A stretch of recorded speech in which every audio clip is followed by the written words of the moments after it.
सिंधु घाटी सभ्यता, जिसकी खोज भारतीय पुरातत्व विभाग के महानिदेशक सर जॉन मॉर्सल के नेतृत्व में 1921 और 22 के अंदर हड़प्पा और मोहनजोदड़ो के रूप में की गई थी। और ये विशेष खोजकर्ताओं में थे दयाराम साहनी और माधव सवरू वत्स। और ये ब्रिटिश भारत के अंदर खोज हुई थी। और ब्रिटिश भारत के क्षेत्र आजादी के बाद जब पाकिस्तान में चले गए तब खोज का सिलसिला शुरू हुआ भारत के अंदर भी। और ये एक सभ्यता विस्तारित रूप में प्राप्त हुई। लगभग 13 लाख वर्ग किलोमीटर क्षेत्र में फैले इस सभ्यता के पनपने के भी अपने अलग कयास लगाए जाते हैं। उसी प्रकार इस सभ्यता के पतन के बारे में भी अनेक प्रयास लगाए जाते हैं। इनके पतनों के कारणों के अंदर आर्यों का आक्रमण, बाढ़ का आना, सिंधु नदी का मार्ग बदलना, जलवायु परिवर्तन होना, भूतात्विक परिवर्तन होना, प्राकृतिक आपदा, प्रशासनिक शिथिलता, पारिस्थितिक असंतुलन, नदी के द्वारा मार्ग का बदल लेना, घग्गर तथा हकरा नदी के क्षेत्र का सूख जाना आदि अनेक कारण है वो इसके विनाश के अंदर माने जाते हैं। लेकिन अब एक आधुनिक स्टडी के अनुसार एक नया सिंधु घाटी सभ्यता के पतन में कारण जुड़ गया और वो कारण बताया जा रहा है कि सिंधु घाटी सभ्यता का विनाश परमाणु बम धमाके के कारण हुआ था। तो आइए जानते हैं इसी बात के पीछे छिपे हुए रहस्य को। पर हमारे YouTube चैनल पहले famous stories of the world में आपका स्वागत है।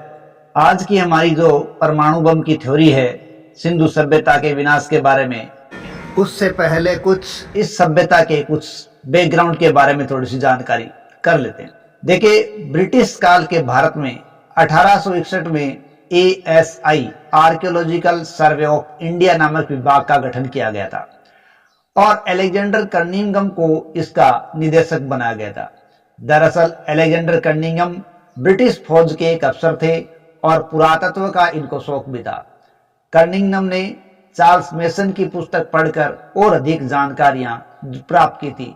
देखिए, चार्ल्स मेसन ऐसे शख्स थे जो घूम घूम कर जानकारी इकट्ठी किया करते थे। उन्होंने पंजाब, अफगानिस्तान, पाकिस्तान के क्षेत्रों की अलग साइटों के बारे में बहुत कुछ लिखा था। हड़प्पा के टिल्लों की तरफ भी चार्ल्स मेसन ने पहली बार ध्यान दिलाया था, लेकिन वो अंदर दब गया और इसी को आधार मानकर बाद में कर्निंघम ने भी भ्रमण किया और जानकारी इकट्ठी की। इसी ASI यानी आर्कियोलॉजिकल सर्वे ऑफ इंडिया के निदेशक 1904 में बने जॉन मॉर्सल और इन्हीं के नेतृत्व में फिर हड़प्पा और मोहनजोदड़ो की खोज हुई और ये सभ्यता सामने आई। जॉन मॉर्सल ने 1924 में इस सभ्यता के रहस्य को पूरी दुनिया के सामने उजागर कर दिया।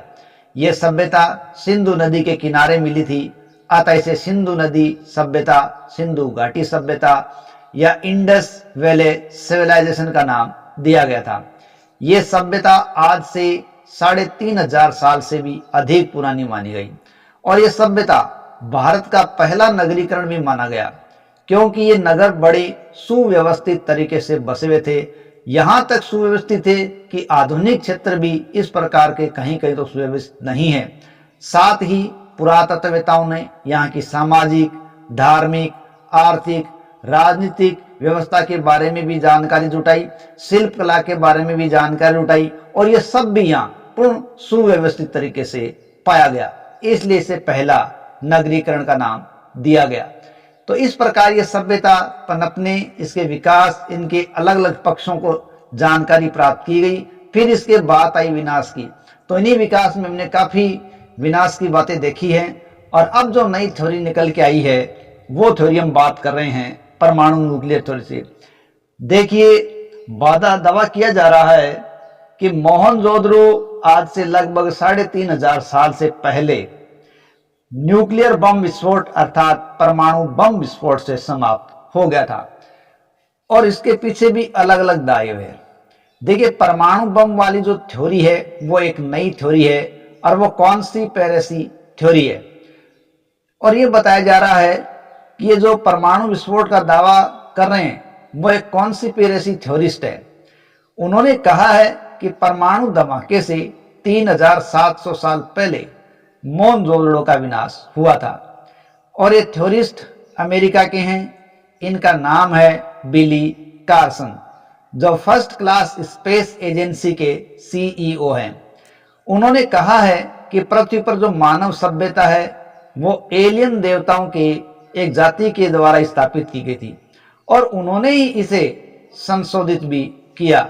और इस प्रकार का दावा यह भी किया जा रहा है कि संभवतः उन्हीं के द्वारा विस्फोट किया गया होगा। इस विस्फोट से यहाँ की जो इमारतें हैं वो कांच में बदल गई और रेत है वो कांच में बदल गया और सब आज भी वैसे के वैसे ही पड़े हुए हैं, हाथ पकड़े हुए हैं। इस प्रकार की धारणा ये बताती है कि ये बम विस्फोट का सबूत हो रहा होगा। लेकिन इन बातों के अलावा इन्होंने जो प्रमुखता से दावे किए हैं परमाणु बम की थ्योरी को लेकर, पहला दावा यह है कि आज जो कंकाल या स्केलेटन इन क्षेत्रों से मिल रहे हैं उनमें उच्च स्तर का रेडियो एक्टिव आज भी बाहर निकल रहा है। यानी रेडियो एक्टिव तत्व है, अल्फा बीटा गामा विकिरण है, वो आज भी निकल रहे हैं। और दूसरी वजह कि रेडियो एक्टिव उच्च स्तर के निकलने के कारण ही किसी भी जानवर ने उन बॉडीज को आज तक नष्ट नहीं किया। और इसी दावों के आधार पर वो कहते हैं कि ये परमाणु धमाके के कारण नष्ट हुआ होगा।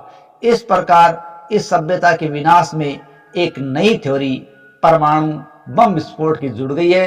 हालांकि ये दावा नहीं किया जा सकता कि उस वक्त परमाणु के बारे में जानकारी थी या नहीं थी तो ये परमाणु कहाँ बना, कैसे बना और किस प्रकार किसने गिराया होगा, ये चीजें भविष्य की हैं। हालांकि ये नई थ्योरी है, उसने एक बार की सिंधु घाटी सभ्यता को, विनाश को पुनः चर्चा में ला दिया है। जय हिंद, जय भारत।